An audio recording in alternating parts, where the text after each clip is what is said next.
ಮಂಗನಿಂದ ನೋಡಿ ಎಷ್ಟೊಂದು ದೊಡ್ಡ ಅವಾಂತರ ಆಗಿದೆ ಅಂದರೆ ಸುಮಾರು 1,70,000 ಅಷ್ಟು ನಮಗೆ ಲಾಸು ಮಂಗನಿಂದ. ಮಂಗ ಏನು ಮಾಡ್ತಂದರೆ ಈ ಮಂಗ ಬಂದು ನಮ್ಮ ಮನೆ ಸೋಲಾರ್ ಪ್ಯಾನನ್ನೆಲ್ಲ ಬೆಳೆಸಾಕ್ಬಿಡ್ತು.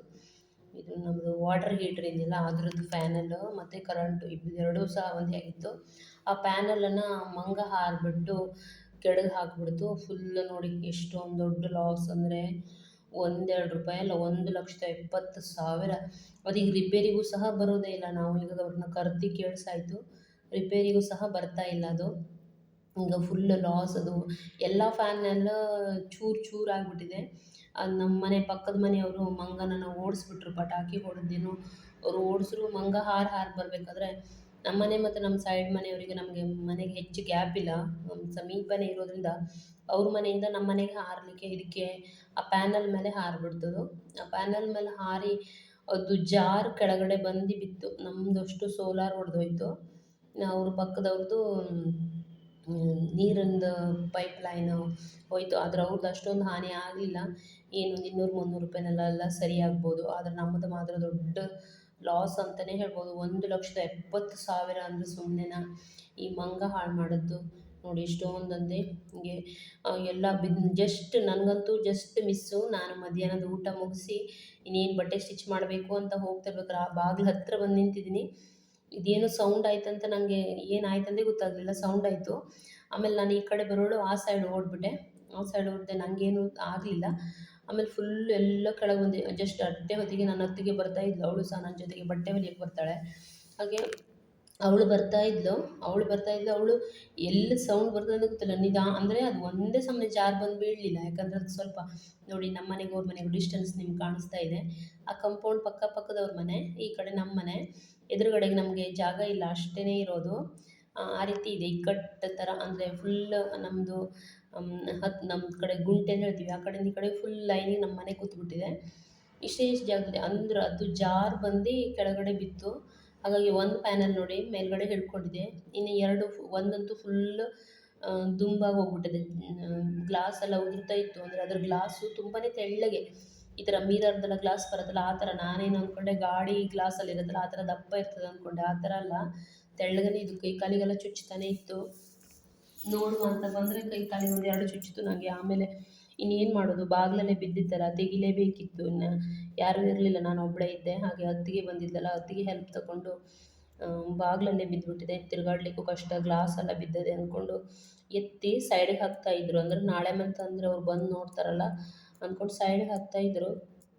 ಹಾಗೆ ಮತ್ತು ಸೈಡ್ ಹಾಕುವಾಗ ನಾನು ಜಸ್ಟ್ ವೀಡಿಯೋನೂ ಸಹ ಮಾಡಿಕೊಂಡೆ. ನೋಡಿ ಯಾವ ರೀತಿ ಈ ಮಂಗಗಳಿಂದಲ್ಲ. ಮಂಗ ಅಂತೂ ಈಗ ಪ್ರತಿ ದಿವಸನೂ ಬರ್ತದೆ. ಏನು ಗಿಡ ಅಂತೂ ಏನು ನೆಟ್ಟರು ಗಿಡದಲ್ಲಿ ಒಂದು ಹೂ ಸಹ ಇಡೋದಿಲ್ಲ. ಹೂವು ಹಣ್ಣು ಏನೂ ಸಹ ಇಡೋದಿಲ್ಲ. ಅವತ್ತಿನ ದಿವಸ ನಾನು ಹಿಟ್ಟನ್ನು ಸ್ವಲ್ಪ ಬಿಸಿಲಿಗೆ ಇಟ್ಟಿದ್ದೆ. ಮೈದಾ ಹಿಟ್ಟು ಇತ್ತು ಸ್ವಲ್ಪ, ಹಾಗೆ ಅದು ನಾನು ಯೂಸ್ ಮಾಡೋದು ಭಾಳ ಕಮ್ಮಿ. ಅದಕ್ಕೆ ತಂಡಾಗ್ತದಂತ ಸ್ವಲ್ಪ ಹಿಟ್ಟು ಸಹ ಇಟ್ಟಿದ್ದೆ. ಅವತ್ತು ಅದು ಫುಲ್ ಹಿಟ್ಟು ಹೋಯಿತು ಎಲ್ಲ.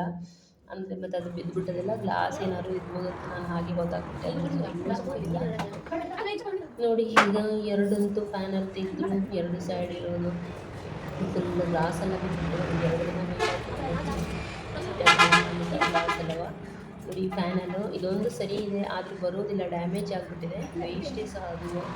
3 ಪ್ಯಾನಲ್ಲು ಸಹ ಹೋಯಿತು ಈ ಮಂಗನಿಂದಾಗಿ. ಎಷ್ಟೊಂದು ಲಾಸು. ಯಾವುದೇ ಥರದ ಒಂದು ಹಣ್ಣಿನ ಗಿಡ ಆಗಲಿ ಹೂವಿನ ಗಿಡ ಏನೂ ಸಹ ಇಡೋದಿಲ್ಲ ಮಂಗ. ತುಂಬಾ ಕಾಟ ಕೊಡ್ತದೆ. ಒಂದು ಸಹ ಏನಂದರೆ ಏನೂ ಬಿಡೋದಿಲ್ಲ. ಒಂದು ಬಾಳೆಕಾಯಿ ಆಗಲಿ, ನುಗ್ಗೆ ಮರ, ಪಪ್ಪಳಿ ಮರ ಎಂಥದ್ದು ಇಡೋದಿಲ್ಲ.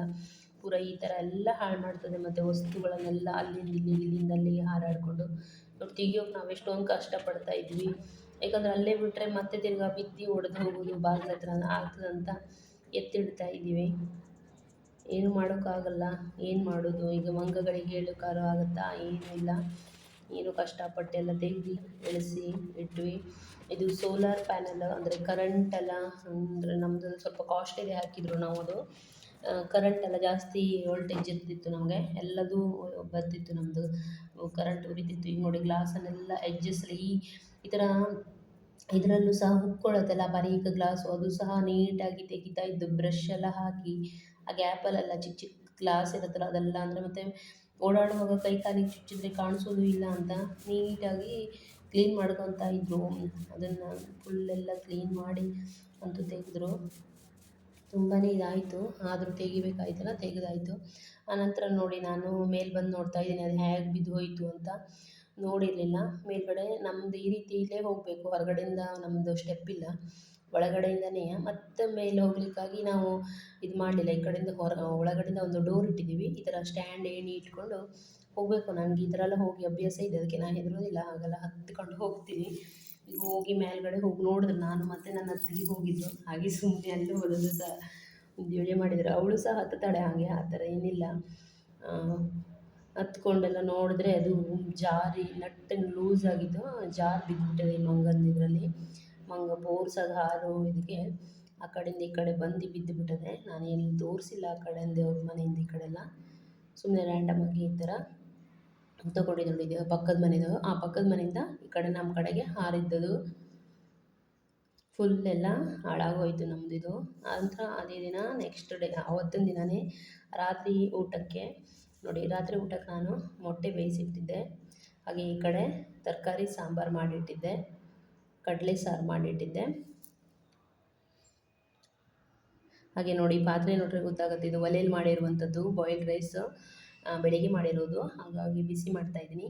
ಇಲ್ಲಿ ಡ್ರೈ ಪ್ರಾನ್ಸನ್ನು ನಾನು ಇದು ಮಾಡ್ತಾಯಿದ್ದೀನಿ, ಏನಂದರೆ ಅದು ಕೋಸಂಬರಿ ಥರನೇ ಮಾಡ್ತಾಯಿದ್ದೀನಿ. ಈರುಳ್ಳಿ, ತೆಂಗಿನಕಾಯಿ, ಹಸಿ ಈರುಳ್ಳಿ, ಹಸಿ ತೆಂಗಿನಕಾಯಿ ಹಾಕಿ ಕಲಿಸಿದ್ರೆ ತುಂಬಾ ಚೆನ್ನಾಗಿರುತ್ತೆ.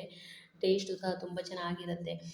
ಏನಾದರೂ ಅರ್ಜೆಂಟ್ ಬೇಕು ಅಂದಾಗ ಇನ್ಸ್ಟಂಟಾಗಿ ಮಾಡ್ಕೊಳ್ಬೋದು.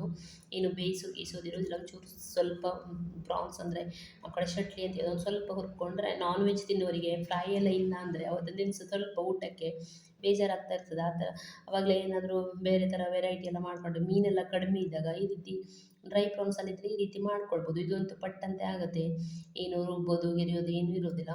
ಒಂದು ಈರುಳ್ಳಿ, ಟೊಮೊಟೊ ಬೇಕಂದ್ರೆ ಹಾಕ್ಕೊಳ್ಬೋದು. ನಾನಿಲ್ಲಿ ಟೊಮೊಟೊ ಎಲ್ಲ ಸೇರಿಸ್ಕೊಳ್ಳಿಲ್ಲ. ಡ್ರೈ ಪ್ರಾನ್ಸು, ಹಾಗೆ ತೆಂಗಿನಕಾಯಿ, ಈರುಳ್ಳಿ, ಉಪ್ಪು ಇಷ್ಟೇ ಸೇರಿಸಿದ್ದೀನಿ. ಒಣಮೆಣಸು ಸಹ ಬೇಕಾದರೆ ಸೇರಿಸ್ಕೊಳ್ಬೋದು. ಏನು ಸೇರಿಸ್ತಾ ಇಲ್ಲ, ಸಿಂಪಲಾಗಿ ಮಾಡ್ಕೊಳ್ತಾ ಇದ್ದೀನಿ. ತುಂಬ ಚೆನ್ನಾಗಿರುತ್ತೆ ಇದು. ಈ ರೀತಿ ಮಾಡ್ಕೊಂಡು ಗಂಜಿ ಊಟ ಆದರೂ ಮಾಡ್ಬೋದು, ತುಂಬ ಚೆನ್ನಾಗಿರುತ್ತೆ. ನಿಮಗೇನಾದರೂ ಇಂಟ್ರೆಸ್ಟ್ ಇದ್ದರೆ ಈ ಥರ ಇದು ಚೆಂದ ಗರಿಗರಿಯಾಗಿ ಬರಬೇಕು, ಖಡಕ್ ಆಗಬೇಕು. ನೋಡಿ ಹುರಿದು ತೆಗೆದಿಟ್ಕೊಂಡಿದ್ದೀನಿ. ಇದಕ್ಕೇನು ಎಣ್ಣೆ ಗಿಣ್ಣೆ ಏನು ಸೇರಿಸ್ಬೇಕಂತಿಲ್ಲ, ಹಾಗೇ ಹುರಿಬೋದು. ಈಗ ನಾನಲ್ಲಿ ಈರುಳ್ಳಿ ಮತ್ತು ತೆಂಗಿನಕಾಯನ್ನು ಕಟ್ ಮಾಡಿ ಇಟ್ಕೊಳ್ತೀನಿ. ಒಂದು ಸ್ವಲ್ಪ ಉಪ್ಪನ್ನು ಸೇರಿಸಿ ಚೆನ್ನಾಗಿ ಮಿಕ್ಸ್ ಮಾಡ್ಕೊಳ್ತೀನಿ. ಆನಂತರ ಶಟ್ಲಿ ಅಂದರೆ ಪ್ರಾನ್ಸನ್ನು ಸೇರಿಸ್ತೀನಿ. ನೀಟಾಗಿ ಮಿಕ್ಸ್ ಮಾಡ್ಕೊಳ್ಬೇಕು. ಆ ತೆಂಗಿನಕಾಯಿ ರಸ ಈರುಳ್ಳಿಗೆಲ್ಲ ಸರಿಯಾಗಿ ಬೆರಿಬೇಕು, ಆವಾಗ ಟೇಸ್ಟ್ ಚೆನ್ನಾಗಿ ಬರುತ್ತೆ.